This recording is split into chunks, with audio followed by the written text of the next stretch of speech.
জয় শ্রী রাধে। তোমরা সবাই কেমন আছো? আশা করি তোমরা সবাই খুব ভালো আছো। তো দিনটা ছিল রথ, আর রথের দিন সকাল সকাল আমি রথটাকে সাজিয়ে নিয়েছি। এটা এবছর না, সারা জীবনের আমার এটা প্রথম রথ। তো আমি ভাইকে বলেছিলাম বানিয়ে দিতে, আরও বানিয়ে দিয়েছিল, আর তারপর আমি কলকা করেছিলাম। তারপর দুপুরে স্নান সেরে নিয়ে আমি গোপালকে সাজাতে বসে গেছি। তো প্রথমে সুন্দর একটা জামা পরিয়ে নিলাম, তারপর একটু গয়নাগাটি পরে নিলাম যেটা যেটা আমার গোপালের আছে।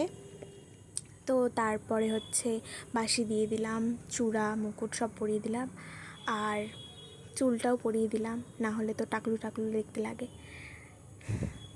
তো এটা একটা মুকুট যেটা এবছরে আমার কাকিমণি আমাদের গোপালকে গিফট করেছে। তো জিনিসটা খুবই সুন্দর, তাই ভাবলাম রথের দিনের থেকে ভালো দিন আর হয় না, তাই পরিয়ে দিলাম।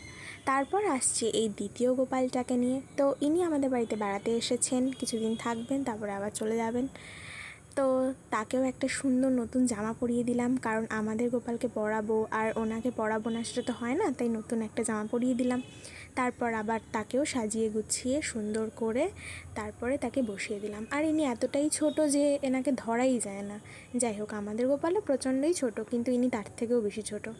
তারপর আমি সমস্ত কিছু সাজিয়ে ভোগ নিবেদন করে দিয়েছি, সুন্দর করে ঠাকুরগুলোকে মালা পরিয়ে দিয়েছি। জগন্নাথ দেবকে মালা পরিয়েছি, রাধা গোবিন্দকে মালা পরিয়েছি, তারপরে লক্ষ্মী দেবীকেও মালা পরিয়ে দিয়েছি। তারপর সুন্দর করে এখানে দেখো ফুল দিয়ে দিয়েছি সবার চরণে। এই যে এইরকম লাগছিল ফাইনাল লুকটা দেখতে, আমার তো খুবই ভালো লাগছিল। আসলে এইসব ক্যামেরাবন্দি করার মতন বিষয় নয়, তবুও মনে হয় যেন এটা আমি ক্যামেরাবন্দি করে রাখলে আমি পরে দেখতে পারবো আর আমার ভালো লাগবে। আর কেউ যদি আমার ভিডিওটা দেখে ইন্সপায়ার্ড হয় তাহলেও ভালো, খুবই ভালো কথা। তো তারপর আমি পরপর সমস্ত কিছু দিয়ে বস্ত্র, পাখা, চামর সমস্ত কিছু দিয়ে আমি আরতি করে নিলাম। তারপর পড়ে নিলাম একটু গীতা, কারণ রথের দিন খুব ভালো। আর তারপর বৃহস্পতিবার ছিল বলে আমি একটু পাঁচালিও পরে নিলাম। তারপর এই দেখো, এইটা আমি তো আগের বারে বানিয়েছিলাম এই জগন্নাথের চাঁদমালাটা।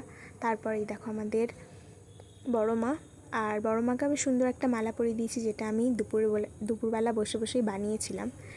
তো বিকেল হয়ে গেছিলো আর রথ সাজিয়ে রেডি, এবার বেরোবো আমরা। এতো প্রসাদ নিয়েছি, জগন্নাথ দেবকেও রথে বসিয়ে দিয়েছি, তারপর আমরা একটু বেরিয়ে গেছি। বেরোনোর পরে তো দেখতেই পাচ্ছ রাস্তার অবস্থা একেবারে কেরোসিন যাকে বলে, খুবই খারাপ অবস্থা। তো এখানে তো চালানোই যাচ্ছিল না, যাই হোক তবু একটু কষ্ট করে চালিয়েছি। তো বিকেলবেলা হয়ে গেছিলো, চলে গেছিলাম রথের মেলাতে। আর এটা এখানে হয়, এটা নিয়ে 59 বছরের একটা মেলা। তো এই যে এত বড় একটা রথ, আর রথের মধ্যে রাধা গোবিন্দ আছে, জগন্নাথ বলরাম সুভদ্রাও আছে। এটা হলো এন্ট্রান্স, এখান থেকে ঢুকবো। তারপরে এখানে চলে এসেছি, এই যে নাগরদোলনা দেখো ঘুরছে।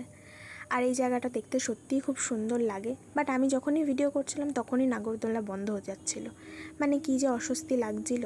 তারপরে একটু ঘুরে নিচ্ছিলাম, আর মেলাতে প্রচণ্ড কাদা, পুরো প্যাচপ্যাচে কাদা, যার মধ্যে হাঁটাটাই ভীষণ মুশকিল হয়ে যাচ্ছিল। তারপরেও বুনুর জন্য কিছু জিনিস নিলাম, আর আমিও একটা নিয়ে নিলাম চুড়ি, আর যেটা আমাকে কিনে দিয়েছিল আমার বাবা। আমি নিজেও কিনতে পারতাম, বাট বাবার কাছ থেকে কিছু একটা নিতে গেলে মজা লাগে। তারপরে এখানে আমরা বাদাম কিনে নিয়েছিলাম, জিলিপি কিনে নিয়েছিলাম। তারপরে আমার ফেভারিট খাবার আমি খেতে চলে এসেছি। এই দেখো, এটা হলো গোলা, আর এটা আমি শ্যামনগরে শুধুমাত্র রথের মেলাতেই পাই, তাই জন্য আমি এটা মিস করি না। তারপর বাবা কিনে দিয়েছিল ঘুগনি, কারণ আমি নিরামিষ খাই। তারপরে এইটা, যেটা আমাকে বাবা কিনে দিয়েছিল। তো এইভাবেই রথের দিনটা গেল। রাধে রাধে।